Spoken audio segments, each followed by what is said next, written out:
എന്നുവെച്ചാൽ ഈ നായക നടന്മാർക്ക് പലർക്കും അവരഭിനയിക്കുന്ന കഥാപാത്രത്തിൻ്റെ പേര് പടത്തിൻ്റെ പേരുമായിട്ട് ബന്ധപ്പെട്ട് കൊള്ളാം. അത് അപ്പോൾ ഒരു പ്രാധാന്യം കൂടുതൽ വരും ആ കഥാപാത്രത്തിന്. എന്തോ അങ്ങനെ ഒരു ധാരണയാണ്. ശ്രദ്ധയ്ക്ക് എന്ന് പറയുന്ന സിനിമയുടെ ഷൂട്ടിംഗ് നടക്കുന്ന സമയത്ത് ജയറാം ഇതേപോലെ ചില ആഗ്രഹങ്ങൾ പ്രകടിപ്പിക്കുകയുണ്ടായി.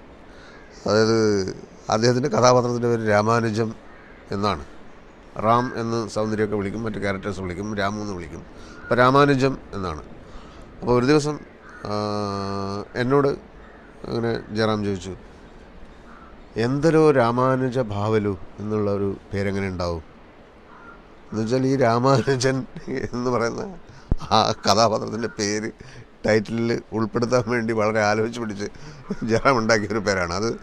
എന്തുകൊണ്ടോ ഞാനതിനെപ്പറ്റി അഭിപ്രായം പറഞ്ഞില്ല. ഈ പറഞ്ഞ പോലെ സത്യനന്ദിക്കാട് സംവിധായകനുമായിട്ട് സംസാരിച്ചപ്പോൾ ആ പേര് അദ്ദേഹം വേണ്ടെന്ന് ചിലപ്പോൾ വെച്ചതാണ്. യാത്രക്കാരൻ ശ്രദ്ധിക്കുക എന്ന് പറയുന്ന പേര് എന്തായാലും സത്യനന്ദിക്കാട് തന്നെയാണ്.